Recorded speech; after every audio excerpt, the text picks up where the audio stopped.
A Place Called Home, written by Dilly, read by Willow, Nash. The moral right of the author has been asserted. Chapter 1. Aldgate, London, 1861. The strange gentleman was there again, sitting in a brougham drawn by a sleek black gelding. The coachman sat as still as a dummy in a shop window, with his caped greatcoat pulled up to his chin and a striped woolen muffler covering the lower part of his face. He stared straight ahead, neither looking to left nor right. Lucy Pocket shot a sideways glance at the man in the carriage, and was met with an unblinking stare. He had been in the same spot yesterday, and the day before. His eyes were a piercing blue, set wide apart beneath satanic-looking black brows, and he was clean-shaven. His hair was long, reaching his shoulders in curls that gleamed like silver. She looked away quickly. There was a coat of arms in the lozenge on the carriage door, but heraldry was as unfamiliar to her as the languages spoken by foreign sailors from the ships that arrived daily at St. Catherine docks. The man was obviously a toff, but the business which brought him to such a rough area as Nightingale Lane was anyone's guess.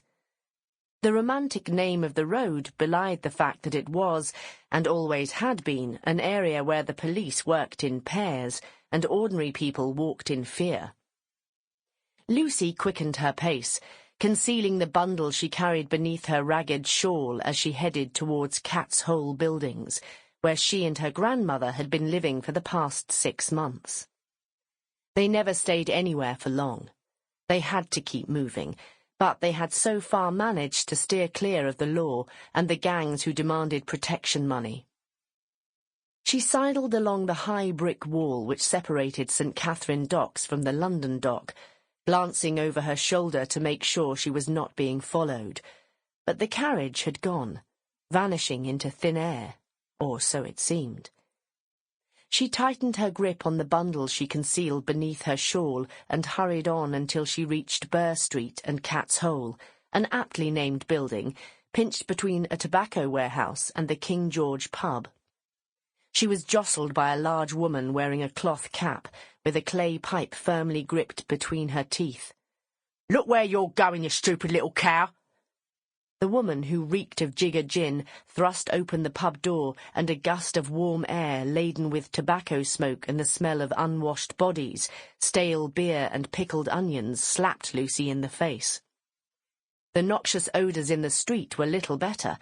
The stench of the mud on the riverbank and night soil waiting for collection almost completely overpowered the rich aroma of molasses, tobacco and roasting coffee beans exuded in belches of steam from the manufactories and warehouses. Lucy sidestepped a soot-encrusted chimney sweep whose head was bent beneath the weight of his brush-filled sack as he cannoned along the road. She let herself into the building and closed the door. The passageway was narrow, damp and dark. A shaft of light from a window at the top of the stairs helped her find her way to the first floor and the back room where she laid her head at night. 10 feet square and bare of anything other than an iron bedstead, a deal table and 2 wooden chairs, it could not even with a stretch of imagination be called a home. Lucy tossed her bundle onto the table and looked round, playing the game. In her mind's eye she saw a comfortable living room, furnished with chintz-covered armchairs, an inviting sofa and a rosewood table, on which stood a silver vase filled with red carnations. The clove scent of them filled her nostrils, momentarily blotting out the stink of the outside privy, which was used by all the occupants of Cat's Hole. There were pictures on the walls in her dream home.